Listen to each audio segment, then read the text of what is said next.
Bonjour à tous, alors petite vidéo vite fait du tour de ce centre d'élevage en fait, en 2022.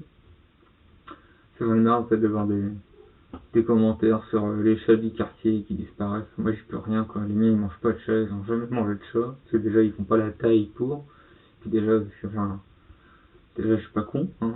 Vraiment, deuxièmement ils ont pas la taille, et troisièmement il y a un risque aussi d'avoir des parasites internes. Donc même s'ils avaient la taille pour, enfin voilà, techniquement c'est pas un truc à faire quand même. Et après, enfin voilà, les miens ils mangent que du rongeur congelé, ils mangent pas de vivant. J'ai l'habitude à manger du congelé à chaque fois. Les seuls qui mangent des choses vivantes, c'est les insectivores, et c'est tout quoi. Donc voilà, petit tour de tout le monde quoi.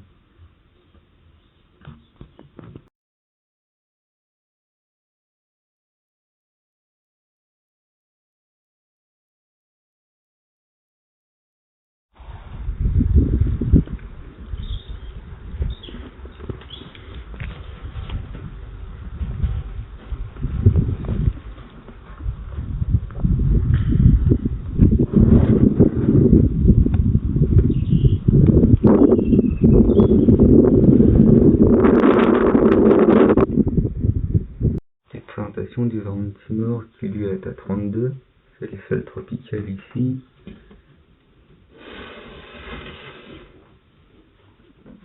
Si on pourrait faire ça.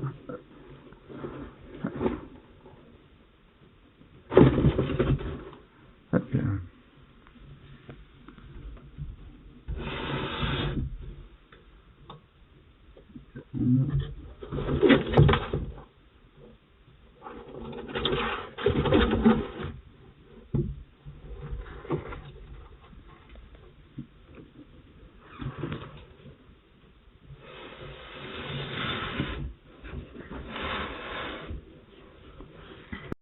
Du coup ici, on a le Varon moucheté, Varanus tristis occidentalis. C'est un Varon australien du coup, mais vraiment désertique.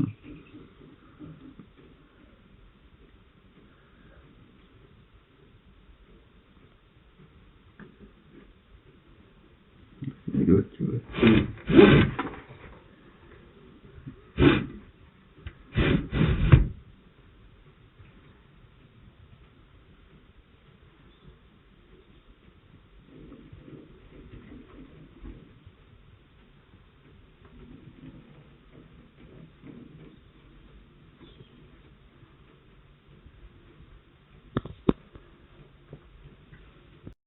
Donc ici on a le Varon à queue épineuse, mais toujours en Australie. Alors celui-là je l'ai récupéré avec un particulier parce qu'il avait deux mâles, il se battait, du coup là j'ai récupéré celui-là, qui est vieux maintenant, ça fait plus de 10 ans qu'il est ici. Et si je veux bien vous montrer ce qu'il a, il sait vraiment faire. On voit qu'il a de l'arthrose sur les pattes avant. Il a du mal à bouger ses doigts. Et ça c'est l'âge qui... C'est un vieux Varon quoi. C'est lui de temps en temps que j'avais prêté au parc de Saint-Malo, parce qu'ils ont une femelle du coup. Et c'est lui que j'avais prêté les 2 dernières années.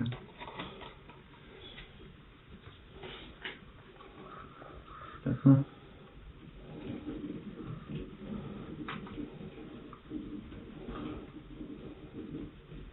On sent qu'il est plus aussi vif qu'avant.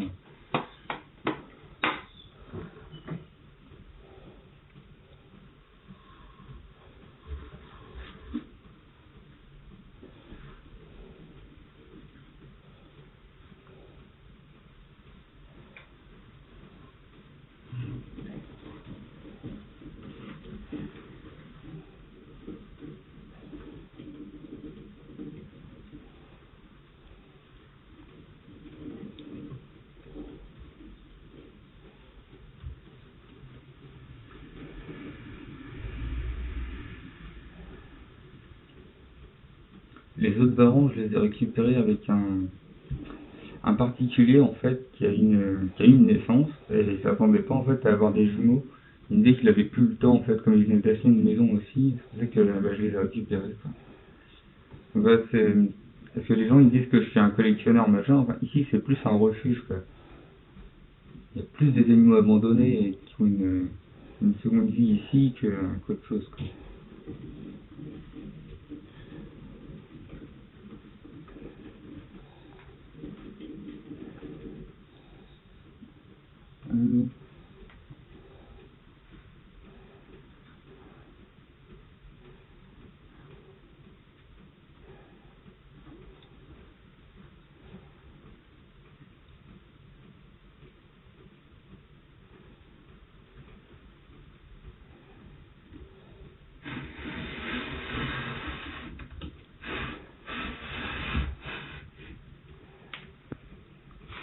Tu veux le présenter, celui-là?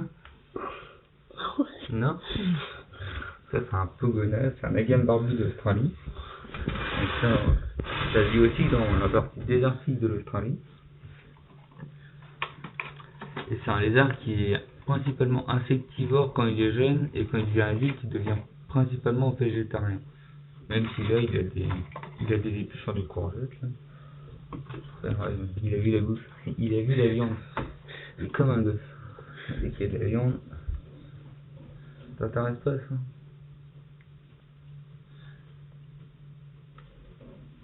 Non. Il a vu la viande, du coup, c'est mort.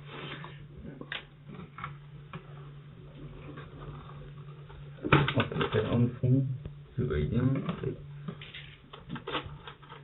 Donc celui-là aussi, il est à 45 au point chaud. Et la nuit, ils sont éteints, ils sont à 20 degrés à peu près. Là, on voit il y a des lampes UV. C'est hyper important pour la croissance. C'est des lampes qui doivent être changées à tous les ans, parce qu'en fait, au bout d'un an, elles font plus d'UV. Donc j'ai un appareil en fait qui mesure les UV pour savoir si elles sont encore bonnes ou pas.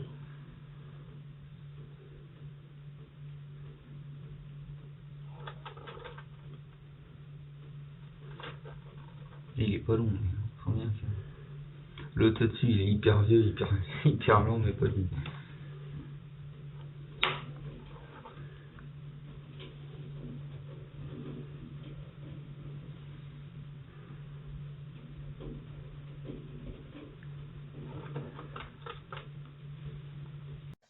Du coup, maintenant, on passe au gecko léopard originaire du Pakistan, qui eux sont à 35 degrés au point chaud.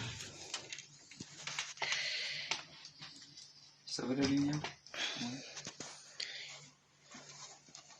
Je sais pas s'ils sont sortis là-bas. Mais une femelle et un mâle.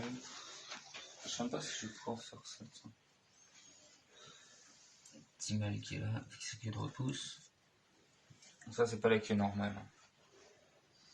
Ça, c'est une queue de repousse. Et en fait, ça sert de réserve de graisse. C'est un lézard qui vit dans le désert. Et quand il mange, il accumule de la graisse en fait dans sa queue. C'est un lézard aussi qui a des. Contrairement aux autres geckos, celui-là il a des paupières. C'est pour le sable en fait. Pour pas avoir du sable dans les yeux.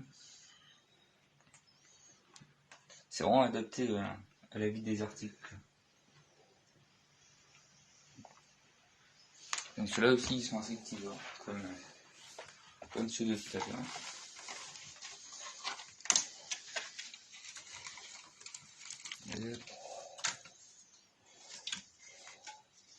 Là-dedans il y en a 7. Il y en a que j'ai récupéré. Bah, le mâle que je vous ai montré là, je l'ai récupéré dans un garde-meuble. Il était stocké sans flotte, sans nourriture, dans un aquarium. Il n'avait pas de ventilation. La femelle albinos ici, on me l'a cédée parce qu'elle était soi-disant stérile. Du coup, la personne voulait faire vraiment de la repro, elle avait vraiment un projet d'élevage pour elle. Et comme elle n'avait pas d'œufs, bah, du coup, on me l'a confiée. Et en fait, ici, moi j'ai des œufs. Parce qu'en fait, c'est une mutation particulière et elle s'accordait pas avec son mâle qui n'a pas la même génétique. Enfin, ça c'est un autre problème. Mais je sais qu'ici, moi j'ai des œufs tout le temps. Je les fais plus incuber. Enfin, la plupart des gens, il y en a qui m'en demandent, mais après ils changent d'avis, ils en veulent plus. Comme la petite qui est là-bas, devant la porte. Tu vois, une petite patte. Elle était réservée, la personne n'est jamais venue, du coup je l'ai gardée. Là, du coup, donc ils sont 7 quoi. Mais bon, ils ont de la place, ils ont 1m40 par 1m30, ce qui est largement suffisant pour. Et il y a des cachettes avec des étages En dessous, il y a tout un réseau de galeries où ils peuvent tous se cacher. Ils se gênent pas du tout, quoi.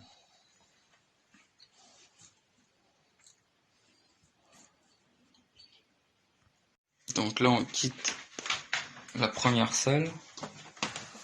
On va dans la salle 2.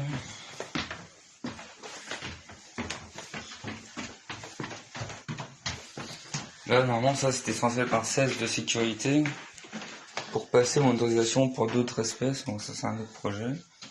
Tac. On arrive ici, du coup, avec un serpent taureau. Enfin, c'est pas un vrai serpent taureau, c'est un serpent des pins du Nord. Pitiophis melaleucus mammicus. Et c'est un cadeau du zoo de Saint-Malo, en échange de mon varan, en fait.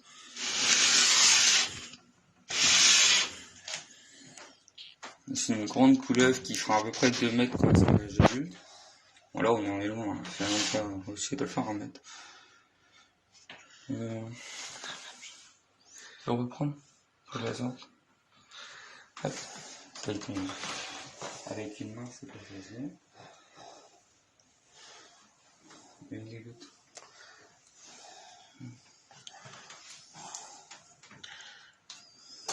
Voilà. C'est un individu qui va sur ses 2 ans maintenant. C'est vraiment adorable, hein. Je me replaît du tout.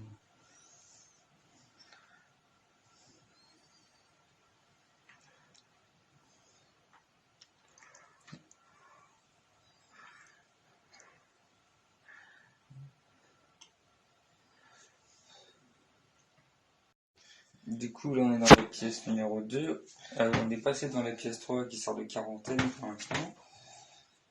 Et ça, c'est Mamie, du coup. C'est un python tapis des jungles d'Australie. On l'appelle Mamie ici parce qu'en fait, elle a 13 ans. Donc là, c'est la plus vieille qui est ici. Un joli python australien. Mais cette fois, on est dans la partie tropicale de l'Australie, dans le Queensland, au nord-est de l'Australie.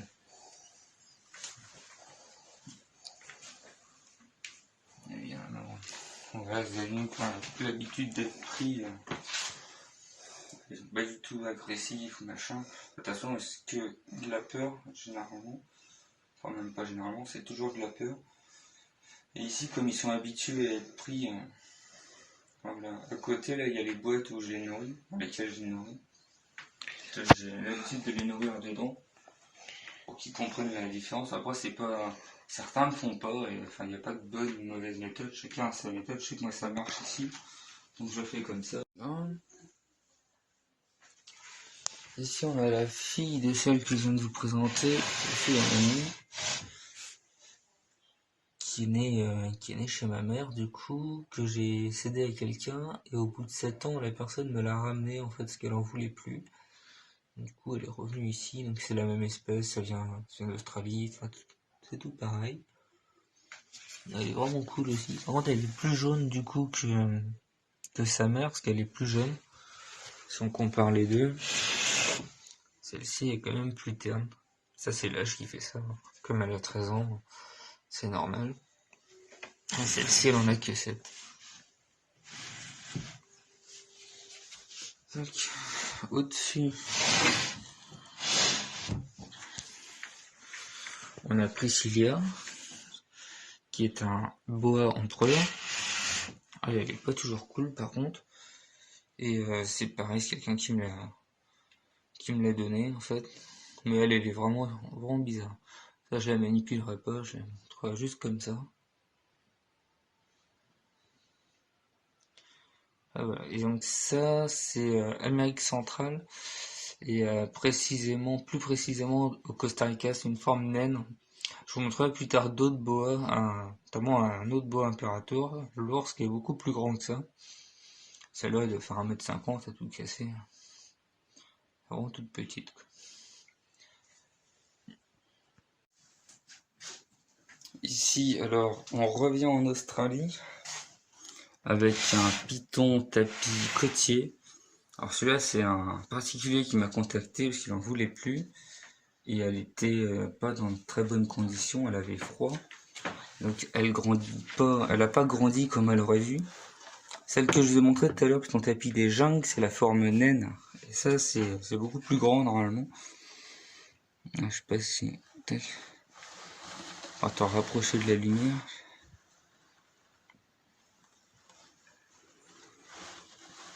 Allez, voilà.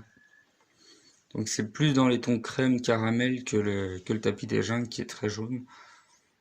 Enfin, qui est souvent jaune. Voilà. Mais c'est de la même famille, hein. C'est la même bestiole à peu près. C'est juste que ça, normalement, c'est beaucoup plus grand que l'autre à côté, quoi. Et bon, elle est jeune, elle a 2 ans à peu près, 2-3 ans. Et oui, ça aussi, c'est des animaux qui sont pucés, qui sont enregistrés sur un fichier national. Donc, enfin, voilà, quoi. Tout est encadré. J'ai des serrures aussi normalement là-dessus, mais bon, là pour les vidéos, c'est chiant de. Là, toutes les serrures sont là. Et c'est juste pénible à chaque fois de les ressortir. Donc, voilà. Hop. Mettre sur ton petit tapis chauffant, à l'abri. Au-dessus, on a un serpent roi de Californie, mais une imitation albinos. Elle a toujours faim. Dès qu'elle voit un truc, elle se dit ah, il faut que je mange. Je pense qu'elle ne devait pas manger tous les jours là où elle était avant non plus. C'est pareil, je l'ai récupéré parce que la personne n'en voulait plus tout simplement. Comme beaucoup. Hein. Souvent le déménagement aussi c'est l'excuse. Donc voilà. Un très joli serpent. Et ça va être de la grosse couleuvre aussi. Hein. Et c'est un serpent qui a la particularité de manger d'autres serpents, y compris des serpents venimeux. Là, c'est pas à manger. Voilà. Et c'est immunisé contre le venin de crotale. Ça mange du crotale en fait de la nature. Donc voilà. Mais c'est pas venimeux. De toute façon, j'ai rien de venimeux ici. J'ai rien de considéré comme dangereux. La seule chose qu'il y a, c'est les lézards géants où il faut un permis. C'est tout. Après, il y a des quotas. J'ai pas le droit à plus de 40 animaux, mais j'en suis très loin. Donc voilà. Ici, vous le planter celui-là? Non? Donc ça, c'est un python royal. C'est très courant, ça. C'est le serpent le plus reproduit. Des coups de light. C'est un serpent qui est pas... Vraiment qui est facile à faire. Par contre, il stresse facilement. La plupart stressent facilement. Elle a pas l'air de stresser. Et c'est pareil, je l'ai récupéré avec quelqu'un qui en avait aussi, mais la couleur ne l'intéressait pas. En fait, il avait un projet génétique et la couleur là ne l'intéresse pas. Du coup, là, je l'ai récupéré comme ça. C'est un serpent aussi quand il est stressé, il se met en boule. C'est rare que, enfin, voilà, c'est pas un serpent qui est très grand non plus, qui est facile à maintenir. Une tête bestiole sympa quoi. Tac. Pas trop la déranger. Allez. On va te remettre dans ta cachette. Là, tu vas pas trop stresser. Là, quand ils sont stressés, après ils mangent plus. Donc, comme il n'y a pas longtemps qu'elle est là. Mais bon, elle a mangé dès qu'elle est arrivée ici. Donc là, je suis assez content là-dessus. Après, ça c'est une mue, en fiche. Là, on a une couleuvre à gouttelettes, plus communément appelée serpent des blés en fait, Pantherophis guttatus. Ça aussi c'est très courant comme bestiole. Et c'est pareil, je l'ai récupéré parce que la personne n'en voulait pas. Elle n'en voulait plus, elle a changé d'avis. Pourtant elle est jeune, hein, elle est toute petite. Hein. Mais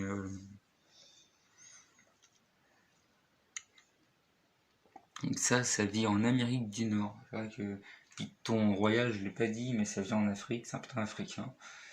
Le serpent en Californie, ça oui, je l'ai dit, le reste aussi, oui. Voilà. Donc elle a pas trop besoin de température, c'est une couleuvre qui aime pas les fortes chaleurs non plus, pas spécialement quoi, mais dans la pièce là, elle a juste un petit tapis, et ouais, elle se plaît bien, hein. Elle est nue, d'ailleurs il y a une nue qui est pas loin, je sais pas où est-ce qu'elle est. Elle a fait une petite nue il y a pas longtemps, si elle est là, ça, là-bas. Mettre sur la poubelle là. Et c'est pareil, ici il y a une poubelle par étage pour éviter les problèmes d'acariens et de zoonoses, quels qu'ils soient en fait. fait partie de la charte sanitaire en fait, ici quoi. Après, là, on a l'ours. Je sais pas si on pourra le voir. Donc.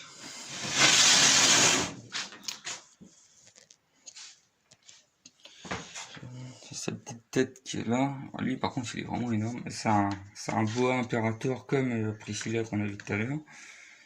Mais lui, il est hyper cool par contre. Mais il est hyper gros. Et en fait...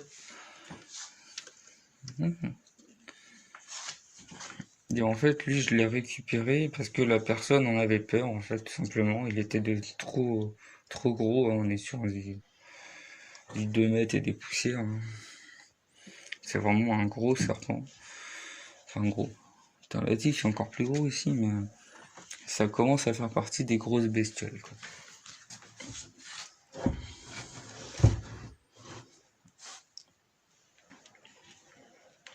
Voici.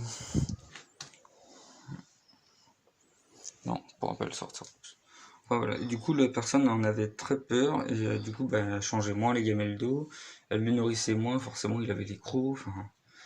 Donc, il était vraiment agressif. Enfin, pas agressif, mais il avait peur. En fait, il savait pas comment la personne allait réagir avec lui. Du coup, il était à moitié con, quoi. Alors que maintenant, qu'on le manipule, qu'on le sort et tout, il est vraiment hyper cool. Et il mangeait que du cochon d'Inde aussi. Donc c'était hyper gras, il était obèse. C'est ça qu'on l'a appelé l'ours, parce qu'il était très très gras.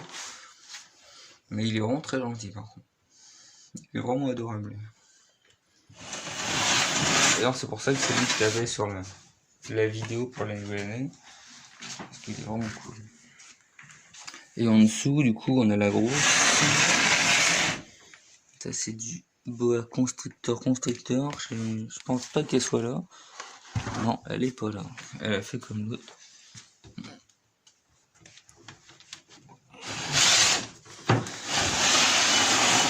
Elle doit être derrière sa gamelle. Eh oui, tu dépasses un peu. Grosse. Elle est vraiment adorable aussi. Elle est juste encombrante. Vu qu'il fait 15 kilos. Là, c'est un serpent qui est vraiment super sympa. Par contre, là, ça demande des grosses installations. Donc, par contre, elle, je l'ai acheté. Elle, je l'ai vraiment acheté. C'est pas quelqu'un qui l'a abandonné ou. Celle-là, non, je l'ai vraiment acheté. C'est la seule, je crois. Avec, si, mamie aussi. Mais bon, mamie, c'est pareil, je l'ai eu avec quelqu'un qui en voulait plus. Elle a mangé que de l'oiseau chez la personne, elle était stressée. Et du coup, je l'ai récupéré comme ça. Alors que elle, non, je l'ai vraiment acheté. Donc voilà. Petit tour de la pièce numéro 2. Donc là, on arrive sur la pièce numéro 4. Ouais, ça a baissé un peu. Alors, il fait 32 au point chaud et la température ambiante est à 24, température au point froid. Je sais pas si on voit là. Il y a un mâle sur le radiateur avec une femelle. J'ai une autre femelle là-bas et j'en ai une autre. Et ben je sais pas où. Oui. Si, sur la cascade. Sur la cascade là-bas, il y en a une autre. Vraiment dans le fond quoi. Tac.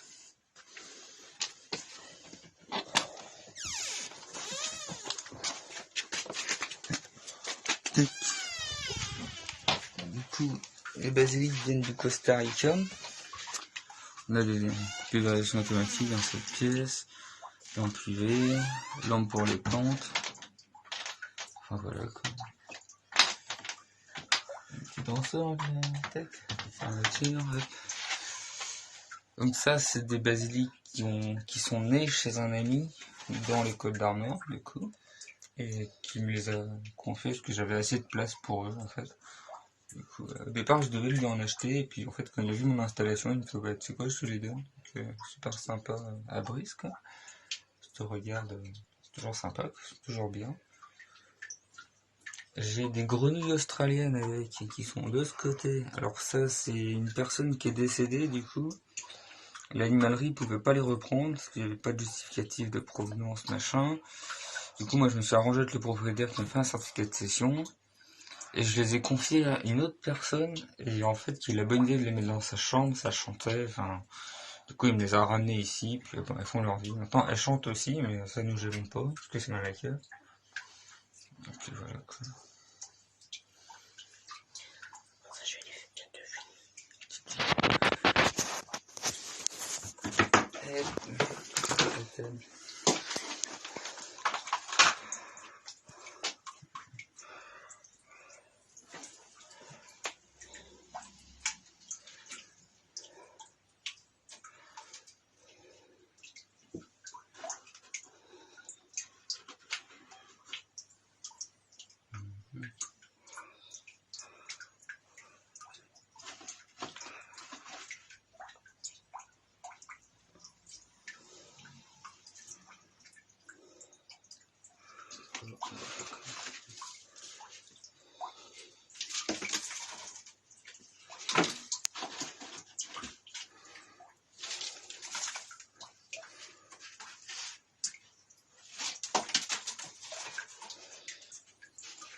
Tu vois que l'ancien territoire, du coup, il dit que c'est une chaise.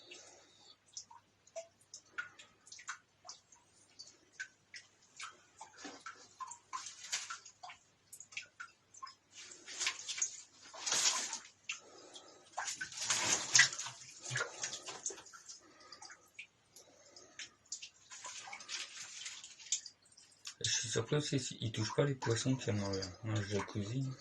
La plume du pied, je sais pas comment dire.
Tu vois, non.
Voilà, là on est dans la pièce numéro 4, on va du coup dans la 5.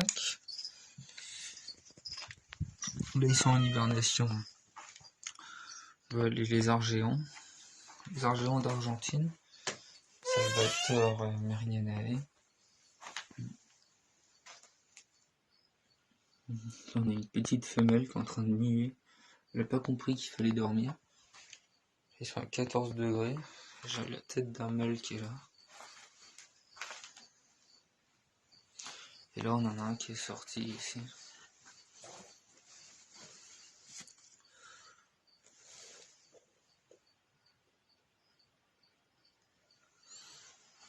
Là, il fait 14 degrés. Ils ont une sortie l'été. Dans la planche, là, il y a une trappe. Et ça donne sur un parc extérieur. La pièce là fait 3 mètres par 3. Et le parc dehors fait 11 mètres par 4. Ça, ils ont 11 mètres par 4 avec des vrais UV. Là, on a des lampes UV, bien sûr, à son état parce que c'est l'hiver.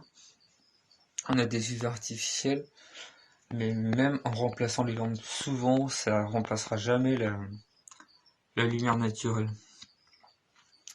Donc voilà, donc c'est pour eux que j'ai une autorisation de détention, parce que du coup, c'est un établissement d'élevage, du coup.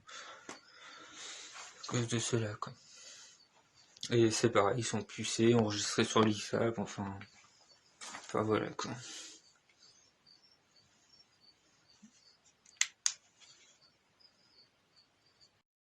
Du coup, si on sort d'ici, petite ampoule, on a la pièce numéro 6 des boas, mais elle est mal isolée. Du coup,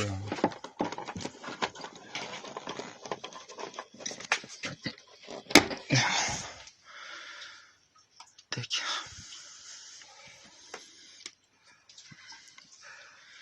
Du coup, il n'y a personne dedans. F12, on va mettre 10 heures comme ça, 11 même, ouais. Ça va s'allumer. Allez. C'est quand tu veux. Voilà. Et bon, il n'y a rien dedans. Et après, on a la pièce numéro 7 qui est en construction. Tac, tac, tac.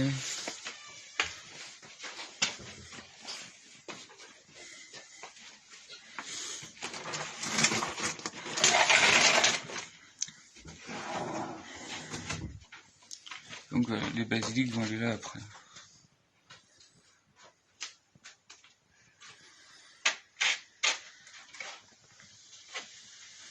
Avec 500 litres. Voilà.